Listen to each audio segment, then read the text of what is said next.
সুধী ভক্তবৃন্দ, আজ আমরা সাপ্তাহিক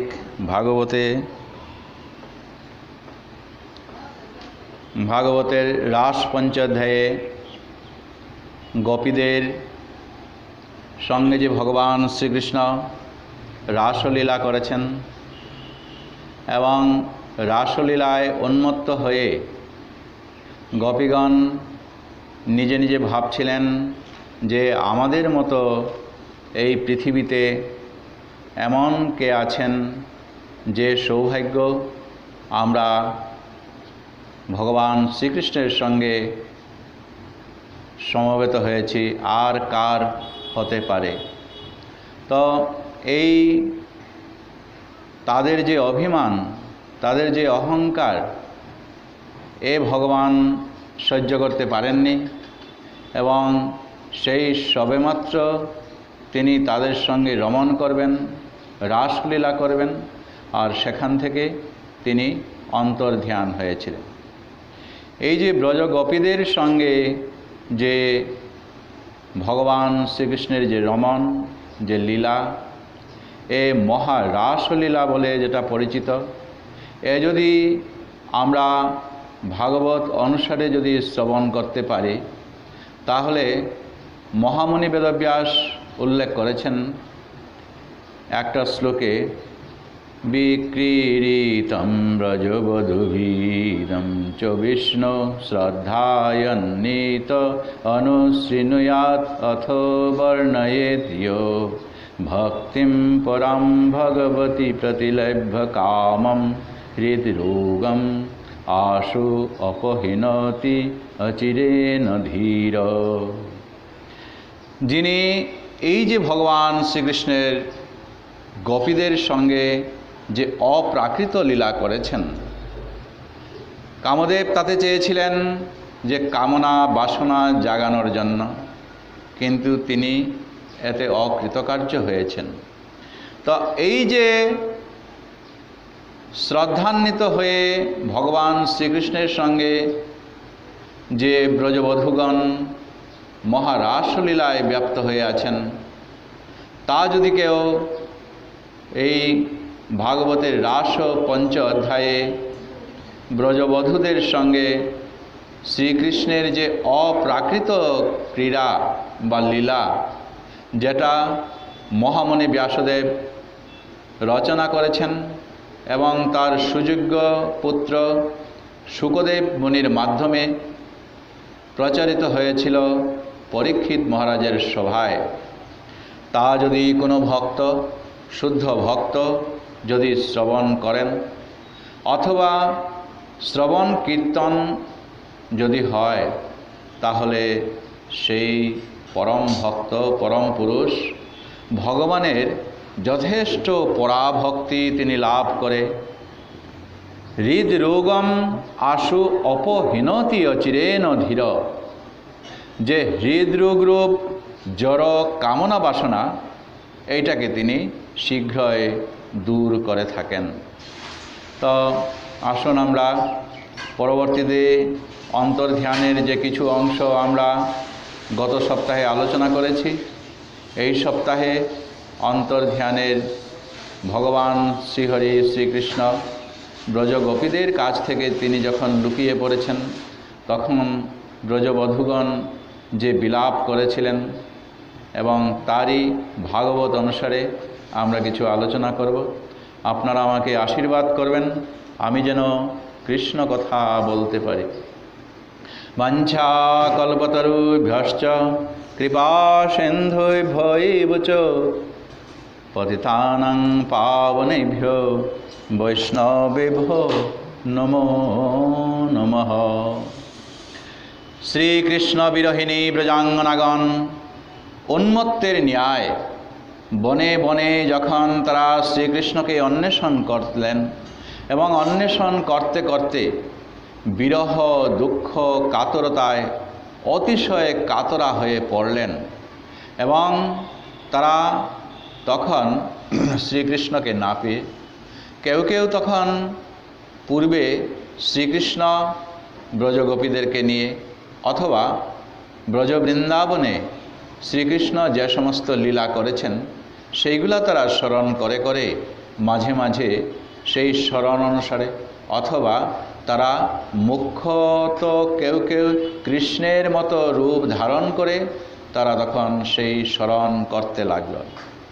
যখন তাদের এই প্রেমময় তন্ময়তা, এই লীলার স্ফূর্তি হয়েছিল ভগবান শ্রীকৃষ্ণের সঙ্গে রমণ করতে করতে, এবং তারা হঠাৎ করে যখন জানতে পারল যে তাদের কাছে তো কৃষ্ণ নেই, তাই তাদের অন্তরে এমন একটা ভাব এসে গেল যে এই একটু আগেই এই মুহূর্তে তিনি ছিলেন, তো এখন হঠাৎ করে দেখা যায় তারা এখন কৃষ্ণের একটা যে সঙ্গ তারা আগে বোধ করছিলেন সেই সঙ্গটা হঠাৎ করে হারিয়ে ফেলেছেন। যেমন একটা অসহায়ের মতো তারা এইভাবে যখন যত্রতত্র ঘুরে বেড়াচ্ছেন, তখন মনে মনে ভাবতে লাগলো যে আর কোথায় তিনি চলে গেলেন। উচ্চ উচ্চ বটবৃক্ষস্বরূপ যে বৃক্ষ, তাদেরকে তারা জিজ্ঞাসা করলেন, তুলসী দেবীকে জিজ্ঞাসা করলেন, হতচকিত সেই মৃগগণকে তারা জিজ্ঞাসা করলেন, কিন্তু কোথাও কোনো সদুত্তর তারা পেল না। এবং এই মাটিতে যেখানে ব্রজের ধুলায় সদা সর্বদা কৃষ্ণ বিচরণ করতেন, সেই ধরিত্রী দেবীকে তারা তখন জিজ্ঞাসা করতে লাগলো যে তুমিও নারী, আমরাও নারী, তুমি কৃষ্ণের যে সদা সর্বদা চরণ,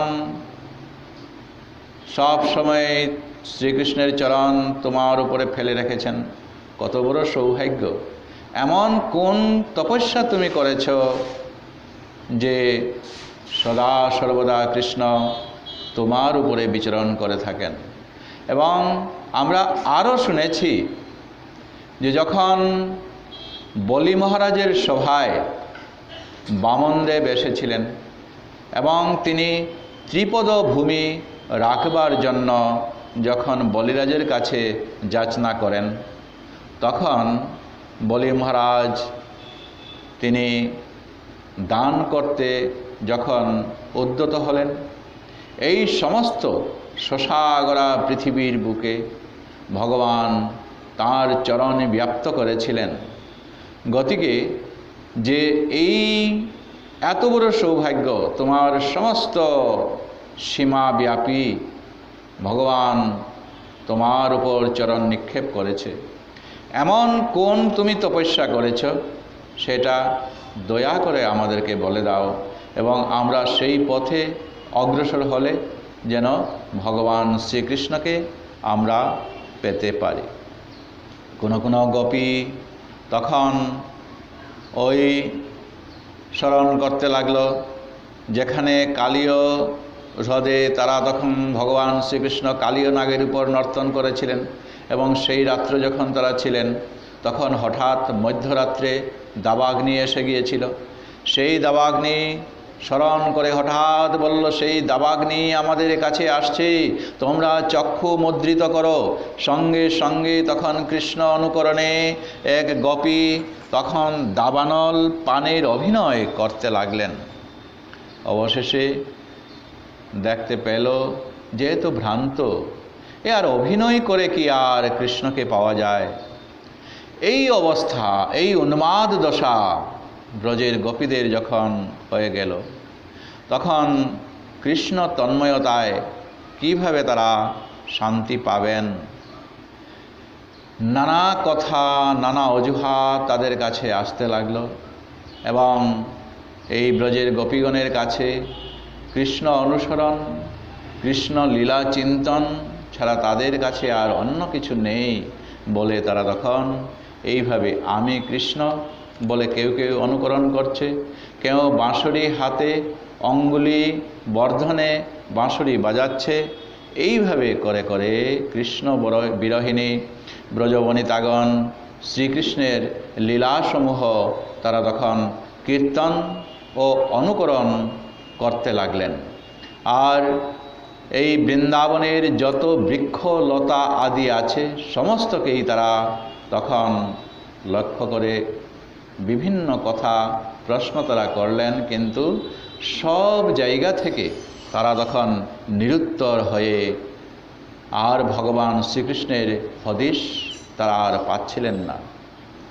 শ্রীকৃষ্ণের কথা জিজ্ঞাসা করতে করতে বনভূমির এক অঞ্চলে গিয়ে সকলের মূল স্বরূপ পরমাত্মা শ্রীকৃষ্ণের পদচিহ্ন হঠাৎ করে তখন তারা দেখতে পেল এবং তারা একে অন্যকে পরস্পর বলতে লাগলো, দেখো পরম পুরুষোত্তম ব্রজেন্দ্র নন্দনেরই এই চরণ চিহ্ন, যেহেতু পদ্ম, বজ্র, অঙ্কুশ, জব আদির ছাপ এতে স্পষ্ট পরিলক্ষিত হচ্ছে।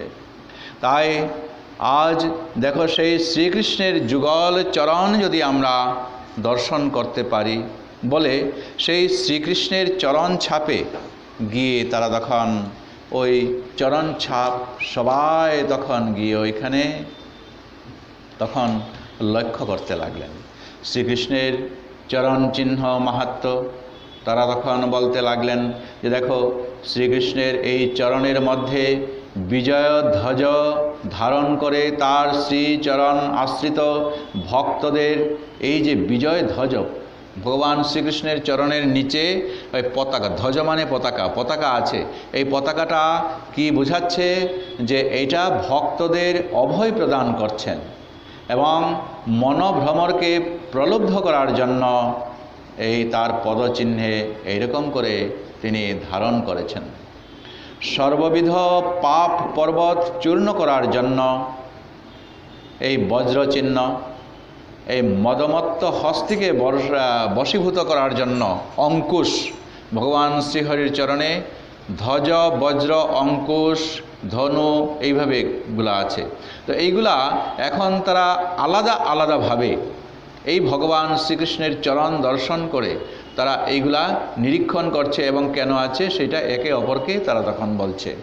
যে অঙ্কুশ যে তারা দেখতে পেল, যেরকম করে এত মদমত্ত হস্তিকে এই অঙ্কুশটা বশ করে থাকে, ঠিক সেই রকম করেই যে মনকে বশীভূত করার জন্য এই চরণ চিহ্নের অঙ্কুশ যেটা আছে সেটা দেখলেই মন বশীভূত হয় এবং সর্বপ্রকার সম্পদ প্রাপ্তি ঘটাবার জন্য জব ভক্তবৃন্দের সর্ববিধ মঙ্গল অর্থে স্বস্তিক চিহ্ন আছে, সেটা ঊর্ধ্বলোক প্রাপ্তির জন্য ঊর্ধ্বরেখা, দিকে দিকে মঙ্গল বিতরণ ও অষ্টসিদ্ধি প্রাপ্তির জন্য অষ্টকোণ আদি ধারণ করেছেন।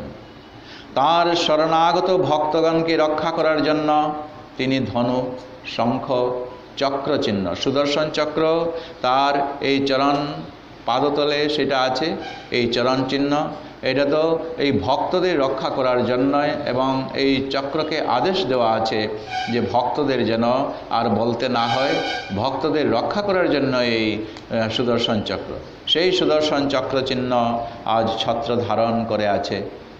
শ্রীকৃষ্ণের চরণে ত্রিগুণময়ী প্রকৃতি ত্রিকোণ, ঊর্ধ্ব, অধ ও মধ্যলোকের আশ্রয়ে দেব, নর, তির্যক এই ত্রিবিধ জীবের ওই শ্রীচরণই একমাত্র আরাধ্য। তাঁর অমৃতময় শ্রীচরণ থেকে অমৃত প্রদানের জন্য অমৃতময় কলস চিহ্ন ধারণ করে আছেন। অতএব তাঁর শ্রীচরণই সর্ব আনন্দপ্রদ, তাই তিনি চরণতলে অর্ধচন্দ্র চিহ্ন ধারণ করেছেন। তাঁর অভয়চরণ সর্বব্যাপী হলেও তিনি নির্লিপ্ত হয়ে আছেন এবং কামধেবের যে কামধ্বজ মৎস্য চিহ্ন তাঁর চরণতলে থাকায় শরণাগত ভক্তের সর্ববিধ মনোবাসনা তিনি পূর্ণ করে থাকেন, তাদের সর্ববিধ ভোগবাসনা পরাভূত করেন। তার চরণতলস্থ গোস্পদ চিহ্ন এটা ভাবনামাত্র ভক্তের শরণাগত হয়ে তারা অপার ভবসমুদ্র পার হয়ে এই গোস্পদের ন্যায় তুচ্ছ হয়ে যায়। এরপর ব্রজগোপীগণ, দেখো দেখো, খুব ভালো করে দেখো, এই কৃষ্ণের চরণ চিহ্নে যে ছাপ আছে তার মধ্যে আরেকটা দেখছি আমরা, সে হচ্ছে শ্রীকৃষ্ণের জম্বু চিহ্ন আকৃতি। শ্রীচরণে সর্বজীবের একমাত্র উপাস্য, কারণ ওই চরণে আশ্রয়ে ত্রিতাপ জ্বালা দূরীভূত হয়ে যায়। আধ্যাত্মিক, আধি ভৌতিক এবং আধি দৈবিক এই সর্ববিধ বাধাবিঘ্ন, তাপ ও সর্ববিধ দুঃখের নিবৃত্তি হয়ে পরম আনন্দ, প্রেমানন্দ তারা লাভ করতে পারেন। আজ শ্রীকৃষ্ণ বিরোহিণী ব্রজগোপীগণ ওই রাতুল চরণ চিহ্নের গভীরতার দিকে লক্ষ্য রেখে শ্রীকৃষ্ণের সহগামিনী সেই সব রমণী শ্রীকৃষ্ণের ভুজে নিজের স্কন্ধভার অর্পণ করে এই পথে তারা এক সময় অগ্রসর হয়েছিলেন এবং তারা আজ শ্রীকৃষ্ণকে হারিয়েছেন। এইভাবে যখন তারা বলা বলি করতে লাগলো, দেখতে পেল যে তারা অসহায় হয়ে এবং উন্মাদবশত তারা শ্রীকৃষ্ণকে অন্বেষণ করছিল।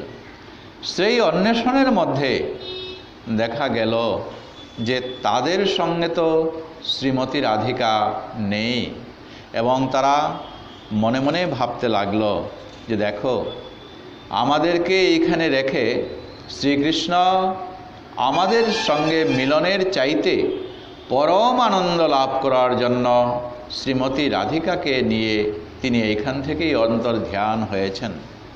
বলছেন শ্লোকে, অনয়া রাধিত নূনং ভগবান হরির ঈশ্বর যন্ন বিহায় গোবিন্দ প্রীত ইয়ামনয়দ্রহ। হে সখীগণ, সর্বেশ্বর ভগবান শ্রীহরি নিশ্চয়ই সেই সৌভাগ্যবতী গোপীর দ্বারা যথার্থভাবে আরাধিত হয়েছেন। এখন দেখুন, একটা প্রশ্ন এখানে প্রায়ই আসে যে ভাগবতে শ্রীমতী রাধিকার উল্লেখ কোথাও নেই এবং রাধা শব্দ আর এই ভাগবতের মধ্যে কোথাও উল্লেখ করেননি।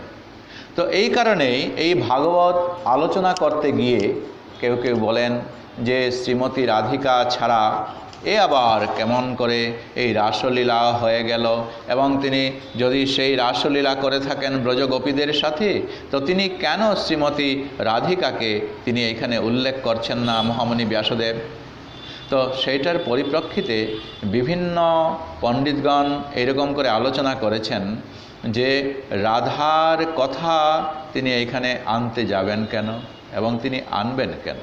কারণ এই যে ভাগবত কথা তিনি শ্রবণ করাচ্ছেন পরীক্ষিত মহারাজকে, পরীক্ষিত মহারাজ তিনি 7 দিন পরে তার মৃত্যু হবে এবং কয়েকটা দিন তো এর মধ্যে অতিবাহিত হয়েই গিয়েছে, এবং তার যে ধারণা যে পরীক্ষিত মহারাজ ভেবেছিলেন যে এমন কি আর আমি পারবো যে মাত্র 7 দিনের মধ্যেই এই ভগবানের কথা শ্রবণ স্মরণ আদি করে আমি ভগবত সান্নিধ্যে যেতে পারবো। কারণ কত কত মুনি ঋষি, কত কত যোগী ঋষি তারা তপস্যা করেও, কত জীবন তারা অতিবাহিত করেও ভগবানের টিকির লাগাল পাননি। আর আমি গৃহস্থ মানুষ, এই 7 দিনের মধ্যে কি আর ভগবানকে আমি পাবো? ভগবানের সান্নিধ্যে, ভগবানের চরণাশ্রিত আমি হতে পারবো? পরীক্ষিত মহারাজের এই মনোভাব জানতে পেরে শুকদেব মুনি তখন বলছিলেন, হে মহারাজ, আপনি বিভ্রান্ত হচ্ছেন কেন? এত ভজন প্রক্রিয়া আলাদা আলাদা। যোগী ঋষিগণ তারা মনে মনে ভাবছেন এই ভগবানকে পাওয়ার জন্য যুগ যুগ ধরে ভগবানের সাধনা ভজনা করতে হবে, তাই তাদের এই যুগ যুগ অধিকার হতে চলতে আছে। ভগবান এমন সুখ আরাধ্য যে তাকে স্মরণ করা মাত্রই তিনি অপেক্ষা করে আছেন এই ভক্তের জন্য।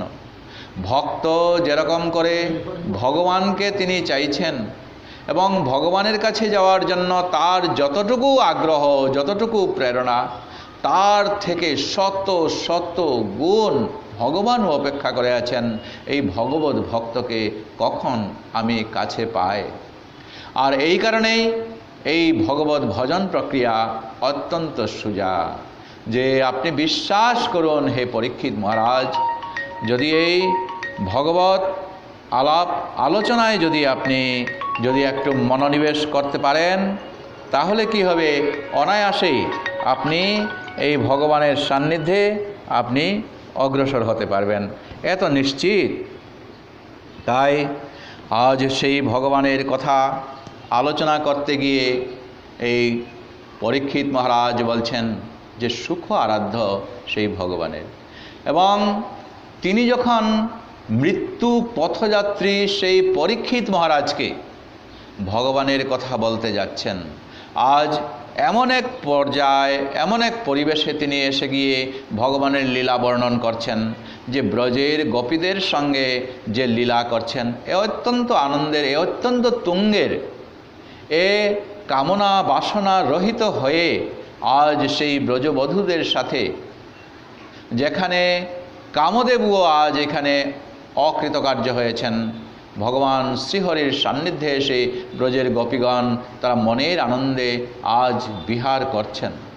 আর সেই পর্যায়ে যখন এই রাসলীলা, যখন পরম মাধুর্য ভগবানের সেটা বর্ণনা করতে চলেছেন, যখন কোনো বক্তা কোনো একটাকে উদ্দেশ্য করে তিনি তখন বলতে থাকেন, সেই উদ্দেশ্যকেই কেন্দ্র করে তিনি বক্তব্য রাখতে থাকেন।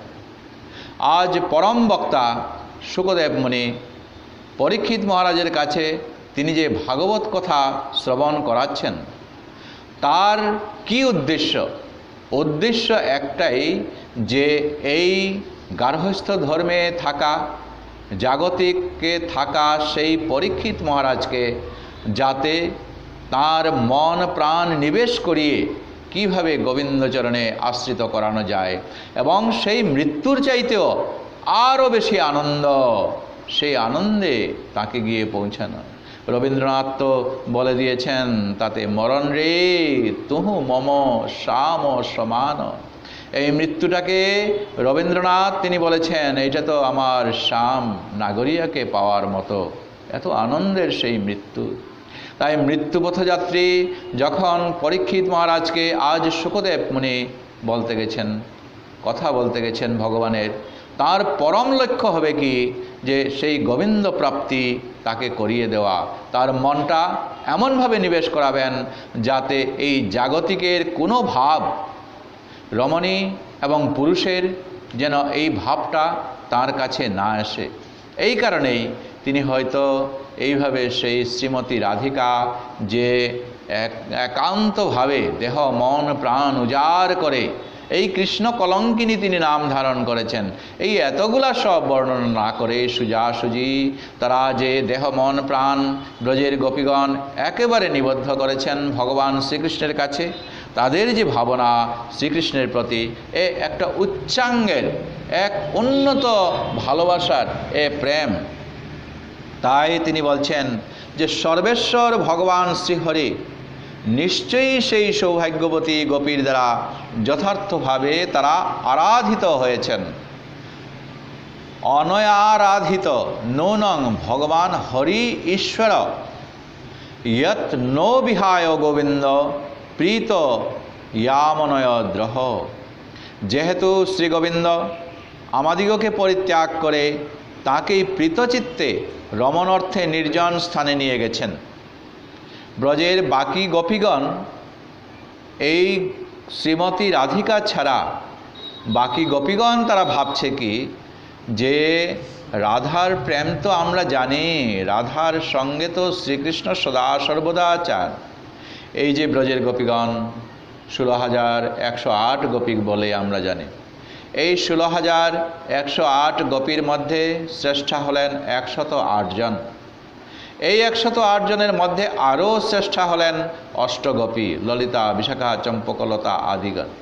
আবার এই 8 জনের চাইতেও আরও দুজন শ্রেষ্ঠা, তারা হলেন এই শ্রীমতী রাধিকা। আবার এই শ্রীমতী রাধিকায় যখন সবচেয়ে শ্রেষ্ঠা, তখন এই শ্রীমতী রাধিকার যে ভাব শ্রীকৃষ্ণের প্রতি, এ ভগবান অত্যন্ত লক্ষ্য করেছিলেন এবং ব্রজের গোপীগণও তারা তখন যে ভগবান শ্রীকৃষ্ণের প্রতি ভালোবাসা অর্পণ করছেন, এ তারা ভালোভাবেই তারা জানেন। তাই আজ তারা বলছেন কি যে এই সৌভাগ্যবতী শ্রীমতী রাধিকা, সেজন্য সেই সৌভাগ্যবতীর চরণ চিহ্ন প্রাণনাথের চরণ পার্শ্বে আজ দেখতে পাচ্ছে। একদিকে সেই পুরুষের চরণ তারা দেখল এবং সেই চরণ ছাপ যেখানে পড়েছে, শ্রীকৃষ্ণের চরণ ছাপের ধ্বজ বজ্র অঙ্কুশ আদি যেগুলা তারা স্পষ্টতভাবে জানতে পারল, দেখতে পারল, তা দেখে তারা অনুমান করেছে এ কৃষ্ণেরই চরণ। আবার সেই চরণের পাশে যখন আরও একটা চরণ চিহ্ন তারা দেখতে পেল, তখন তারা যথার্থভাবেই জানতে পারলেন এবং তারা স্পষ্টত এইটাই নিরূপণ করলেন, এই হচ্ছেন শ্রীমতী রাধিকা।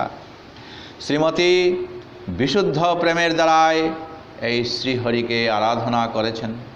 ঐকান্তিক মমতায় নির্মল প্রেমের স্বরূপ, এমন প্রেম দিয়ে তিনি এই কৃষ্ণকে আরাধনা করেছেন। এই প্রেম তো বোধহয় আমরা আর কৃষ্ণকে দিতে পারলাম না, যে প্রেমে প্রেম দান করে শ্রীমতী রাধিকা আজ কৃষ্ণকে জয় করেছেন। ভগবত প্রেমের পরিপূর্ণ বিগ্রহ যখন ভগবান শ্রীকৃষ্ণ, আর সেজন্যই ওই আজ তাকে মন প্রাণ একেবারে যে আমাদেরকে ডিঙ্গিয়ে নিবেশ করেছেন, সে হচ্ছেন শ্রীমতী রাধিকা। প্রেম স্বরূপিণী শ্রীমতী রাধিকা, তাকে নিয়েই প্রেমময় ভগবান শ্রীহরি শ্রীকৃষ্ণ আজ সেই পরম প্রেমে যখন তিনিও নিমগ্ন হয়ে গেছেন, আজ প্রেমে প্রেমে ডোর বাঁধন আজ ছিন্ন হয়ে আজ মহাপ্রেমে তারা তখন মিলিত হয়ে গেছেন। প্রেম সাগরে তারা দুজনেই নিমজ্জিত হয়ে আছেন। শতকোটি এই গোপীগণকে পরিত্যাগ করে শ্যাম সুন্দর যাকে সঙ্গে করে তিনি আমাদের কাছ থেকে তিনি নির্জনে এই শ্রীমতী রাধিকাকে নিয়ে চলে গেছেন। আমাদের প্রেম তাহলে হয়তো এখানে এমন একটা বাধা আছে, এমন একটা খটকা আছে, যেটাতে নিশ্চয়ই ভগবান শ্রীকৃষ্ণ আমাদেরকে দেখতে পারেননি, এবং যে প্রেম দান করলে পরে, যে প্রেম দিলে পরে তিনি খুশি হন, সেই প্রেমটা নিশ্চয়ই এই শ্রীমতী রাধিকার কাছ থেকে তিনি পেয়েছেন। তিনি সর্বাধিক আরাধনা করেছেন হয়তো এই শ্রীকৃষ্ণকে, এতে বিন্দুমাত্র আমাদের আর সন্দেহের অবকাশ থাকছে না। ব্রহ্মা শিব আদি দেবগণ ও লক্ষ্মীদেবী পর্যন্ত যে চরণধূলি এই শ্রীকৃষ্ণের শিরে ধারণ করার কামনা করেন, চলো চলো হে ব্রজের গোপীগণ, কাল বিলম্ব না করে আমরা তাদের অনুসন্ধান করি, যাতে আমাদের এই মুহূর্তের মধ্যে যদি আমরা ছড়িয়ে ছিটিয়ে পড়ি, তাহলে এই এত অঞ্চলে এই গণ্ডিরেখা সীমানার মধ্যেই আমরা হয়তো যত্রতত্র চতুর্দিকে যদি আমরা বিস্তারিত হয়ে পড়ি, তাহলে আমরা এই শ্রীকৃষ্ণ এবং তার সান্নিধ্যে শ্রীমতী রাধারানীকে আমরা দেখতে পারব। শ্যাম বিরহ জ্বালা যে আমাদের এখন এমনভাবে আসছে, দাও দাও করে আমাদের হৃদয় একেবারে জ্বলে পুড়ে ছারখার হয়ে যাচ্ছে, এ থেকে যেন আমরা নির্বাপিত হয়ে পড়ি। ওই যে অষ্টসখীর পরে যে দুজন ভগবানকে অত্যন্ত ভালোবাসেন, ও তারা হলেন চন্দ্রাবলী এবং শ্রীমতী রাধিকা। আবার চন্দ্রাবলীকেও ডিঙ্গিয়ে আজ শ্রীমতী রাধিকা তিনি আজ শ্রীকৃষ্ণকে এইভাবেই শ্রীকৃষ্ণের সঙ্গে তিনি চলে গেছেন। তাই এই ঈর্ষান্বিত হয়ে বাকি ব্রজের বধূগণ তো তারা ঈর্ষান্বিত হয়ে গেলেন। চন্দ্রাবলী তিনিও নিজেকে ভাবছিলেন যে আমিও তো শ্রীকৃষ্ণের পরম প্রেয়সী, আজ আমাকেও ডিঙ্গিয়ে শ্রীমতী রাধিকা চলে গেছেন। তো ক্ষুব্ধ হয়ে তারা তখন ঈর্ষা প্রতিমভাবে বলতে লাগলো যে সেই মায়াবিনী ছলনা জাল বিস্তার করে আমাদের সর্বস্ব সেই ভগবান শ্রীকৃষ্ণ আমাদের প্রাণধনকে হরণ করে নিয়ে তারা নির্জনে তার অধর অমৃত একাকিনী পান করার জন্য তারা লুকিয়ে এমনভাবে এই শ্রীমতী রাধিকায় তাকে তখন চালিয়ে নিয়ে গেছেন অধর সুধা পান করার জন্য। শ্রীকৃষ্ণকে আজ সে নিয়ে গেছে। আমাদের চিত্ত, হে সখীগণ, আমরা আর ধৈর্য ধারণ করতে পারছি না। আমাদের এই চিত্ত খুবই আমরা জর্জরিত হয়ে পড়েছি। আমরা এই শ্রীকৃষ্ণ মিলন লালসার জ্বালায় আমাদের ধৈর্য আর ধরে না। চলো চলো একবার তাকে নিরীক্ষণ করি, কোথায় গিয়ে পায়। অতঃপর সকল সখীগণ তারা অগ্রসর হতে লাগলেন এবং ললিতা বিশাখা আদি তারা, এমনকি শ্রীমতী রাধিকার যে যূথ ছিল, চন্দ্রাবলীর যে যূথ ছিল, সবাই তখন তারা মিলিত হলেন এবং বলতে লাগলেন যে দেখো হে ঈর্ষাপরায়ণ গোপীগণ, তোমরা বৃথা অকারণে এই একে অন্যকে ঈর্ষা করেছ। ওই দেখো এই স্থানে কেবল শ্রীকৃষ্ণেরই পদচিহ্ন, এই কোনো রমণীর পদচিহ্নের পাশে আছে তো? এ আর আমাদের জানতে বিলম্ব হচ্ছে না। এই স্থানে সেই মায়াবিনী রমণীর পদচিহ্ন লক্ষিত হচ্ছে। আর একটু পরেই দেখা যায় যে তারা অগ্রসর হতে হতে শ্রীকৃষ্ণকে যখন অনুসন্ধান করছে, তখন যে শ্রীমতী রাধিকা বলে তারা ধারণা করেছিল, কোনো স্ত্রীর চরণ তারা লক্ষ্য করছিল, যেই শ্রীকৃষ্ণকে অন্বেষণ করার জন্য তারা আরও অগ্রসর হতে লাগলো, একটু পরে গিয়ে দেখে আবার এই স্ত্রী চরণ চিহ্ন তো আবার নেই। তারা ভাবতে লাগলো দেখো এর একটা কারণ আছে। কি? এই যে রাস্তাটা চলে গেছে, এই যে পথটা চলে গেছে, এইখানে তো অতিশয় তৃণ অঙ্কুর, এই যে ঘাস তৃণ আছে, তৃণের যে সমস্ত অঙ্কুরোদ্গম হয়েছে তা কাটার মতো অঙ্কুর হয়েছে, এইগুলা বিদ্ধ করছে এই স্ত্রীকে। তো পুরুষ মানুষ তো, এই পুরুষ মানুষ তো মোটামুটি সে সহ্য করে চলে যাচ্ছে কৃষ্ণ, কিন্তু যে রমণী, যে শ্রীমতী রাধিকা চলে যাচ্ছে, তার বোধহয় আর সহ্য হচ্ছে না। আর তাদের ধারণা কি, হয়তো শ্রীমতী রাধিকা কৃষ্ণকে বলছে যে আমি আর চলতে পারছি না, এখন আমাকে কুলে করে নিয়ে যাও, আমি আর পা এখানে দিতে পারছি না। নিশ্চয়ই এই শ্রীমতী রাধিকা কৃষ্ণকে এইরকম করে কথা বলেছে, না হলে এই যে পদচিহ্ন, স্ত্রী চিহ্ন যে আমরা শ্রীকৃষ্ণের সঙ্গে আমরা পেয়েছি, সেই পদচিহ্নটা স্ত্রীর এখন হঠাৎ করে উধাও হয়ে গেল কোথায়? ওই দেখো হে গোপীগণ, শ্রীকৃষ্ণ যে নিতান্ত এই শ্রীমতী রাধার প্রতি এত তার ভাবুক হয়ে আছে, তার প্রমাণ দেখো।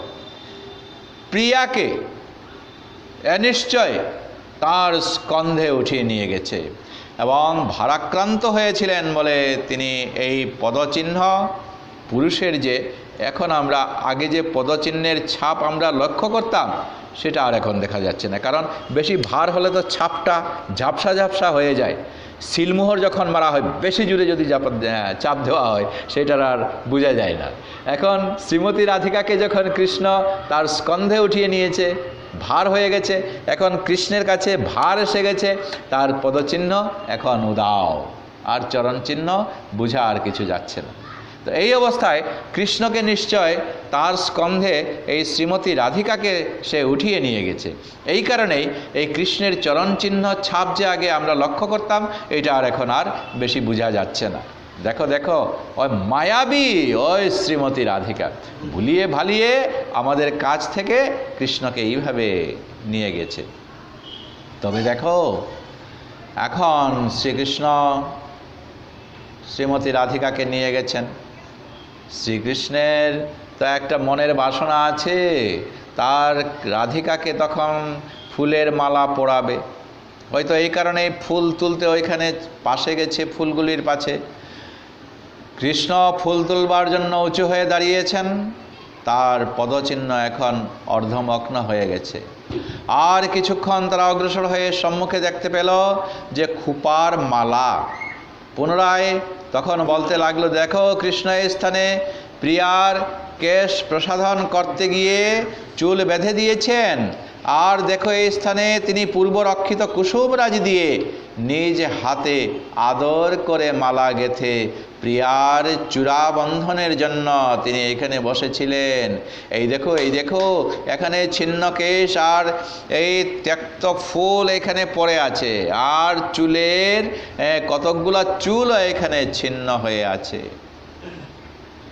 প্রেমযুক্ত শ্রীকৃষ্ণ শ্রীমতী রাধিকার সঙ্গে জানু হাঁটু গেড়ে উপবেশন করে যে এইখানে আছেন, হাঁটুর চিহ্ন এইখানে আমরা স্পষ্ট দেখতে পাচ্ছি। দেখো সেজন্য নিজ প্রিয় সখীগণকে বঞ্চনা করে এই কান্তাকে নিয়ে নির্জন বনে পলায়ন করেছে। আমাদের বিরহ পীড়ার আর তিনি আর চিন্তা করেননি। এতজন যে আমরা এখানে তার জন্য যে কাঁদছি, তিনি আর একটুকুও তিনি আর ভাবলেন না, হায়রে আমাদের অনুমান এখন নিশ্চিত, তাকে অনুসন্ধান করতে হবে, আর যেখানেই যায় না কেন শ্রীমতী রাধিকাকে নিয়ে আমরা তাকে পাবই। এই বলে তাদের পরম আশা নিয়ে তারা তখন আস্তে আস্তে অগ্রসর হতে লাগলো। তো এইভাবেই শ্রীকৃষ্ণ এবং শ্রীমতী রাধিকাকে নিয়ে অন্তর্ধ্যান যে হয়ে গেছেন, এটা বাকি ব্রজবধূগণের যে ধারণা সেটা স্পষ্ট হয়ে গেল। তারা তখন অনুসন্ধান করতে লাগলো। আর এরই মধ্যে আজকের পাঠের বিশ্রাম আমরা এইখানে দিচ্ছি। নাম সংকীর্তনযস্য সর্বপাপ প্রণাশনম প্রণাম দক্ষ সমনস্তং নমামি শ্রী হরিপদম। গুরবে গৌরচন্দ্রায় রাধিকায় তদালয়ে কৃষ্ণায় কৃষ্ণভক্তায় তদ্ভক্তায় নমো নমঃ। বাঞ্ছাকল্পতরুভ্যশ্চ কৃপা সিন্ধুভ্যো এব চ পতিতানাং পাবনেভ্যো বৈষ্ণবেভ্যো নমো নমঃ। জয় শ্রীমদ্ ভাগবত মহাপুরাণ কি জয়। সমস্ত বৈষ্ণব বৃন্দ কি জয়। আপন আপন গুরুদেব কি জয়। হরে কৃষ্ণ কৃষ্ণ কৃষ্ণ হরে হরে, হরে রাম রাম রাম হরে হরে। হরে কৃষ্ণ কৃষ্ণ কৃষ্ণ হরে হরে, হরে রাম রাম রাম হরে হরে। হরে কৃষ্ণ কৃষ্ণ কৃষ্ণ হরে হরে, হরে রাম রাম রাম হরে হরে। ও